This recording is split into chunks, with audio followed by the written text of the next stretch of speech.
All the voices came on at once, crashing together in the chaos. I couldn't distinguish one from the other. Oh my god! Sure. I don't know, let him in. Get back! Who's out there? Jerry did what Jerry does. He sprung into action without thinking. As he lunged for the door locks, I reached into my hoodie pocket and pulled out the can of heavy-duty bug spray. I'd found the trigger when the door burst open. I aimed for the dark green cloud flowing inside and let loose. More voices screaming over one another. Turn that off! Are you okay? Oh, thank Jesus. Get the light. Wait, who are you? There's someone else out there. Jerry shoved the door closed and swatted at his face, while the clouds of bug spray and mayflies collided, raining tiny green twitching corpses all over us like snow flurries from hell. The live insects poured through the cracks in the door. I continued to spray and they continued to die. More and more took their places in an endless stream. Why are they doing this? Why are they after us? Then it hit me. The gas station was lit up. I kept my finger pressed down on the bug spray, firing blind long enough to look back and see the new face inside our store. The stranger was tall and skinny, donned in all black, tight pants and a turtleneck, LED lantern in one hand, and a white unicorn mask surrounding the head. All made sense now. The bugs weren't coming after us. They were coming for that bright light. This unicorn had brought them to our gas station like the Pied Piper of Hamelin. I added my voice to the chorus, "Turn off that lantern!" The unicorn ripped off the mask, revealing a dark-haired woman with a face full of more annoyance than fear.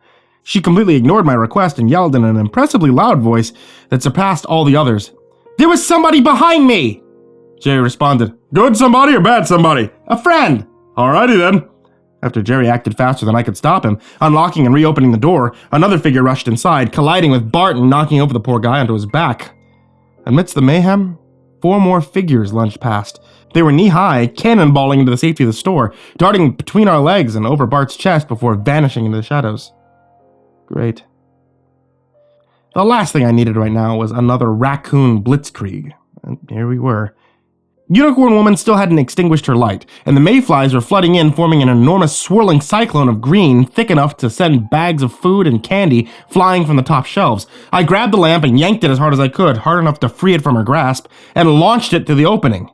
I felt the whoosh of air as the legion of bugs in the store moved as one and chased the light outside, milliseconds before Jerry closed the door and I locked it all over again. "You okay?" "Yeet!" "The hell? That was my light! You idiots, shut up! Did you see that?"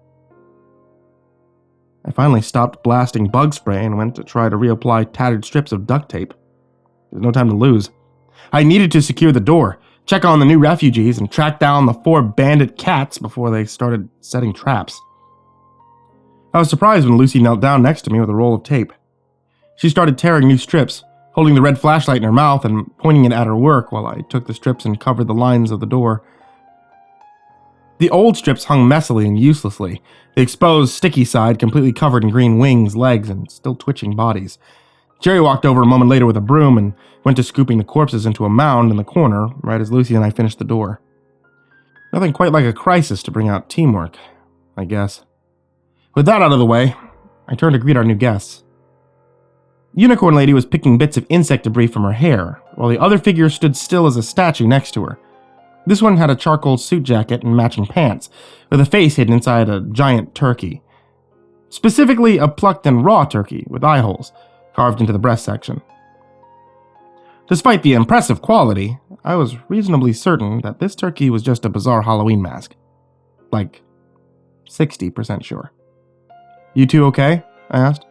Turkey had asked in a muffled voice. "What the fuck was that?"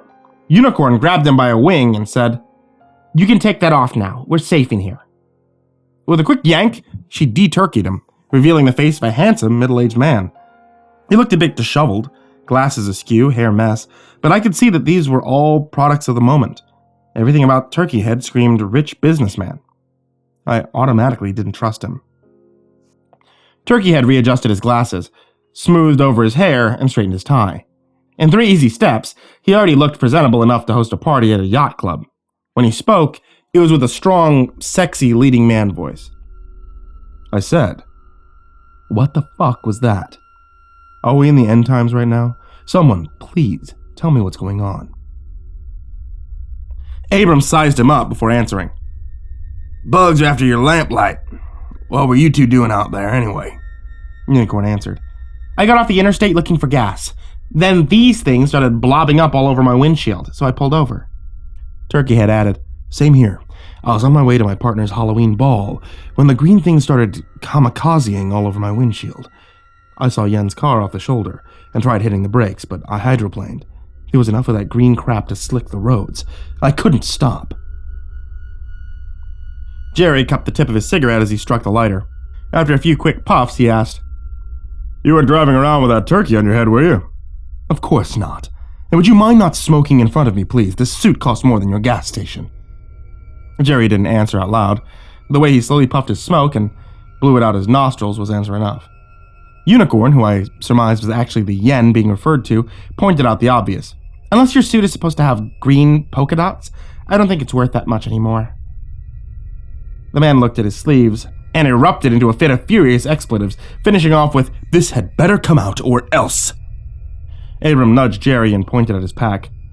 Jerry silently handed one over and lit it for him as Yen picked up the story. We were exchanging insurance information when the swarm descended on us. I was on my way to a costume party at my clinic, and I had some masks in the back seat that I thought would come in handy. The turkey was the only one that would fit Owen's big head. Lucy asked, Why didn't you just stay in your cars? We heard someone. Owen interrupted. You think? He turned to me and reiterated his point. She thinks she heard something. I'm still not convinced I heard anything. Come on, Owen. You know you heard him too. For two people so recently thrust together by the whims of fate, Owen and Yen sure did sound like an old married couple. I scanned the area with my flashlight, hoping to spot a raccoon. When there was no signs, I accepted that the hunt was going to be an all-night affair, turned my attention back to my fellow bug swarm hostages, and asked, What do you think you heard? Yen answered. There was a man calling out. We were right around the bend down the street and heard him calling for help. So I grabbed my lamp and went on to check on him. Owen scoffed and gave me a look like he wanted me to tell her that was a stupid thing to do. She didn't even hesitate, just plowed face first into a swarm of green. Naturally, I wouldn't let a tiny thing like her go out on her own without any protection, but you know how people around these parts can be, especially on Halloween. Could have been a bunch of thugs and crackheads waiting for her, so I grabbed my mask to keep from breathing bugs and followed. I came around the bend, but didn't see anything. That's not true, she corrected. We didn't see anyone. We did, however, see a motorcycle in the ditch. They went back and forth. There's no way of knowing how long it had been out there. I think the motorcycle is still out in the swarm. Well, if he had a helmet on, which is the law, by the way, then he's probably fine, lying low in the woods until the swarm is over. You just don't want to go looking for him. You're damn right I don't. He barely made it here. I'd heard enough. Okay, guys. The important thing is that we're safe. Let's focus on that for now. We can hang out here. No cell phones. No screens. By morning, those things will all be dead. Morning? Owen exploded. You expect me to stay here all night? He laughed derisively. You must have lost your goddamn mind. He brushed past me, saying, I need to make a phone call. Abram and Bart walked back to the front door, where clusters of bugs were breaking loose, revealing spots big enough to offer a view of the outside. Yen took a seat at the booth table and crossed her arms, clearly agitated about something. Whether it was the bugs or Owen, I couldn't tell, and didn't particularly care. Lucy took the chance to have a private talk with her. As she offered Yen a White Claw, Jerry put an arm on my shoulder and whispered, Dude, I need to talk to you. I looked around one last time for raccoons, but we seem safe. For now. Okay, I whispered. What is it? Jerry licked his pointer finger and thumb, pinched out the cherry on his cigarette, and said, I think there's something wrong with Abram. I looked at the back of Abram's head, but Jerry stepped between us and said frantically, No, don't look at him. He'll know if you're looking at him. What are you talking about? I asked. Can't really explain it, but I need you to trust me. We're not safe with him inside the store. Why not? Because that isn't really Abram anymore. A shiver of dread the size of Texas ran down my spine, but I tried to keep it in the down low. I've suffered through enough robberies and other emergencies to know that outright panic rarely makes a situation better. Okay, what are we dealing with this time? Shapeshifter? Plant people? Doppelganger? Something else? I need to know exactly what it is so I can decide what emergency kit to grab. Lucy walked up to Jerry's side, forcing us to put the conversation on hold for now. Hey guys, she said. I hope I'm not interrupting anything. No, I responded, searching for the right line. We were just talking about... I hesitated for a moment too long, but Jerry picked up the ball as soon as I dropped it. Ball gags. Oh. All right, she said. She seemed surprised, but not really surprised enough, in my opinion. If she had misgivings, she quickly dismissed them and said, with a friendly smile, well, if your convo has reached a good stopping point, Yen and I wanted to see if either of you felt like playing cards or something to pass the time. If we're trapped here, might as well make the most of it, right? Owen screamed like he'd just been bitten by a wild animal. Lucy and I pointed over our flashlights into where he was standing at the other end of the room. He was doubled over, hugging his hand, and continued to scream. What is it? Yen screamed. I've been bitten by a wild animal, he screamed. Oh yeah, that would explain it. I had to prioritize my emergencies, and gas station raccoons are about 2 steps removed from direwolves. For now, they had primacy. I crossed the room and circled to the employee side of the counter, asking as I went, which way did it go? I don't know, but it bit me right in the arm. I found my trusty wooden baseball bat right where I left it, propped up next to the safe. Now equipped with a decent weapon, I felt like I might soon have control of the situation. When I heard the others scream over each other again, I knew I was wrong. Oh my God! Really, Owen? Where did that come from? Don't point that thing at me. I kept the weapon low, hidden behind the counter until I could see what was going on. What was going on was this. Owen had pulled a handgun and was waving it around all willy-nilly. Lucy stepped forward and demanded he put the gun down. Owen escalated everything. Shut up and give me your flashlight. She stepped back, held the light behind her back, pointing it at the floor and turning herself into a black silhouette. I'll trade you, she offered. Give me the gun first. Don't test me, he growled.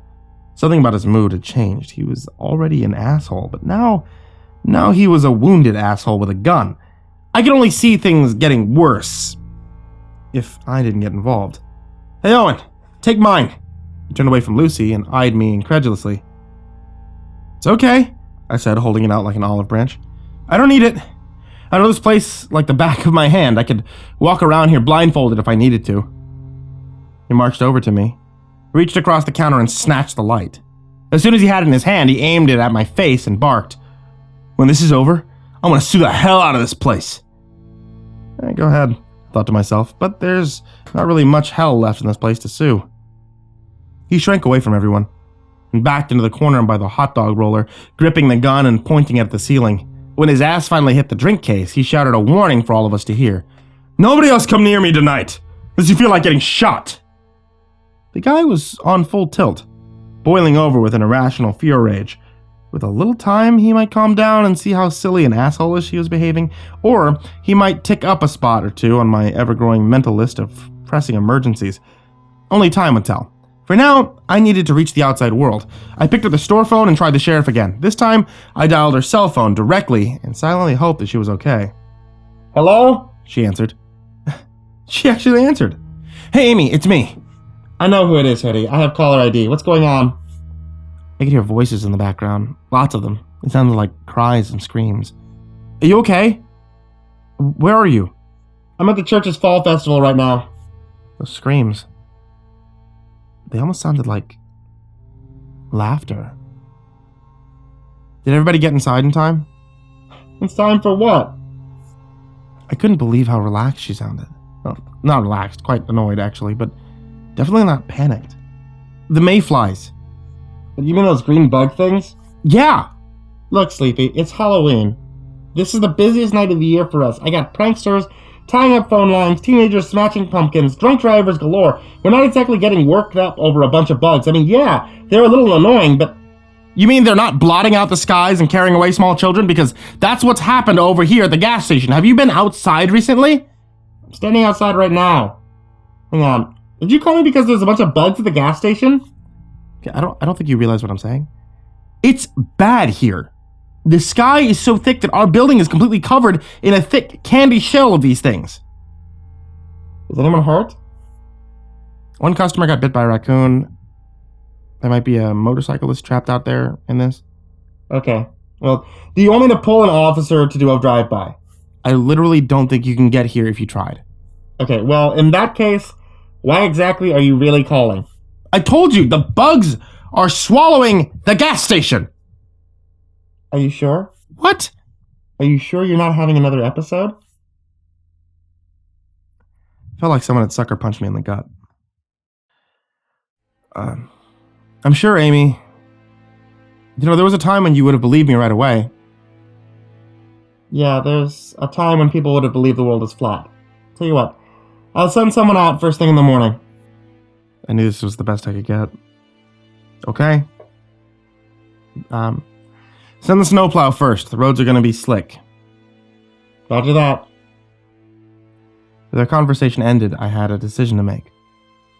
Should I tell the others what I knew, that this monsoon of bugs was somehow isolated to our gas station and nowhere else in town? Something told me to keep this fact to myself for now, no reason to worry everyone else. I looked out at the room and tried to get a head count, but it's nearly impossible to see anything. It's not surprising Owen was a selfish light bearer, where Lucy and I attempted to keep our flares steadily against the floor or ceiling. The businessman was the only one interested in shining his light wherever he was looking, moving in a slow, steady, sweeping motion from one end of the store to the other. It would seem that he had refocused his energy and attention on the hunt for what bit him. I was going to have to figure out some way to find the raccoons first if I wanted to prevent any unnecessary gunfire.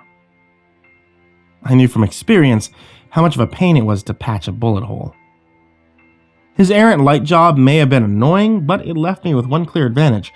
I always knew when he was watching me, and when he wasn't. I took my baseball bat and snuck over to the only communal light source in the room, the booth table where Lucy and Yen were now sitting. The second red flashlight was propped up on the table between them, aimed straight up.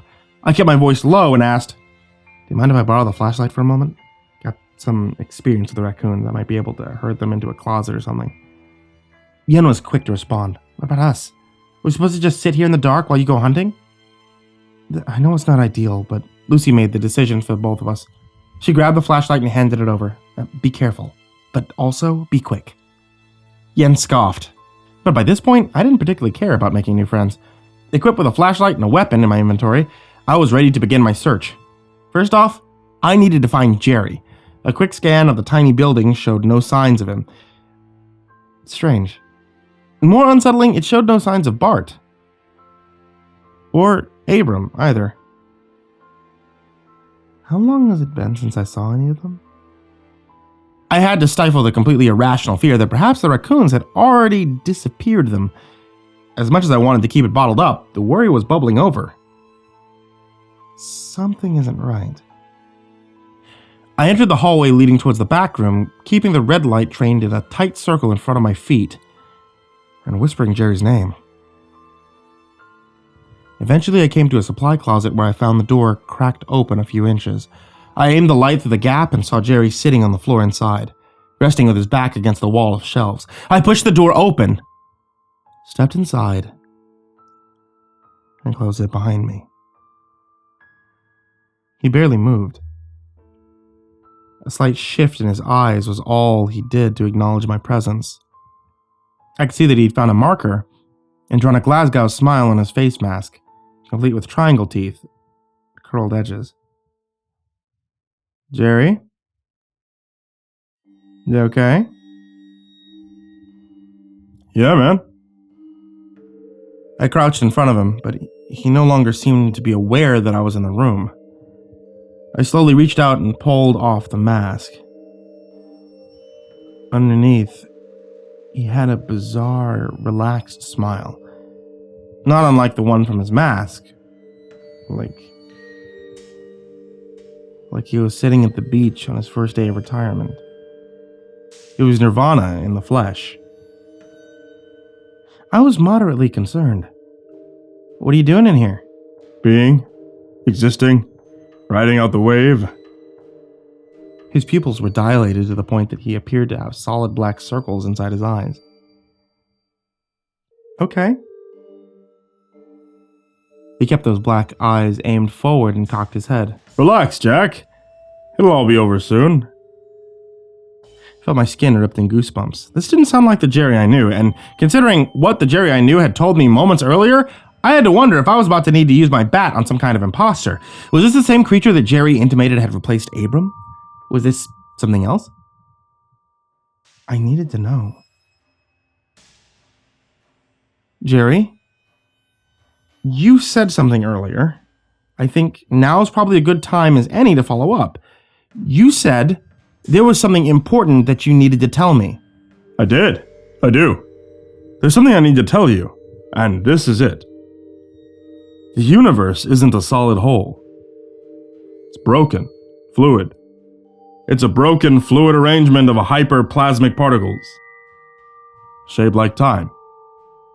I thought space was fixed, but I figured it out. It's a vibration. Everything that's going to happen tonight has already happened, and you and I are experiencing it in accordance with our life song. Nothing is real, except for when it is. And it doesn't have to be if you don't want it to. He wiped a tear from his eye. Sorry, dude. I don't mean to cry, but it's so honkin' beautiful. I rose to my feet and I took a step back, trying to calculate where this was going to fit in my mental list of pressing emergencies, when I heard the blood-curdling scream from the other side of the closet door. I gave Jerry one last check to make sure he was okay. He was still smiling, so whatever, close enough. And then I opened the door and stepped out into the hallway. Yen was on the floor next to the open bathroom, holding the other flashlight and screaming. Owen stood over her with the gun. The moment he saw me, he started to scream too. Stop right there! Put down the weapon now! What is it? I asked.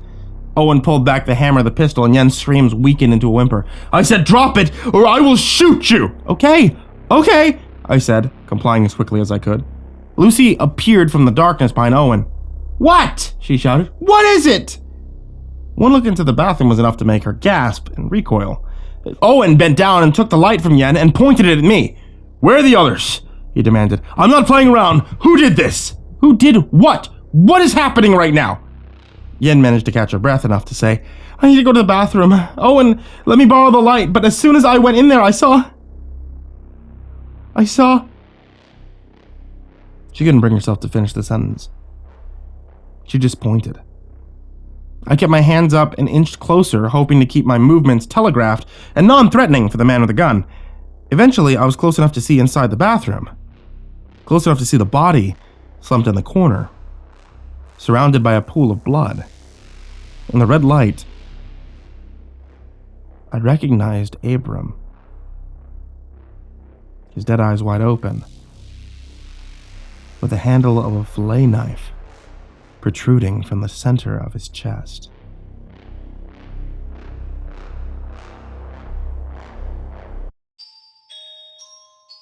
Hey there kids, it's me, MrCreepyPasta, and we are back after Halloween.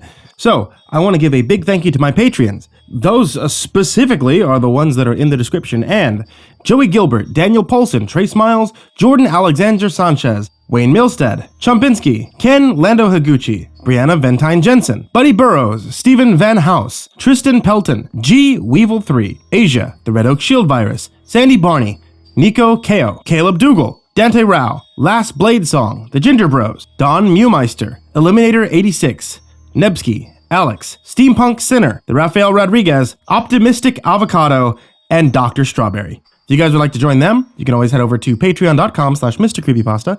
Even helping with $1 actually helps keep me alive. So, a big thank you to all of you who are there from $1 all the way up to however much that you guys give. Thank you.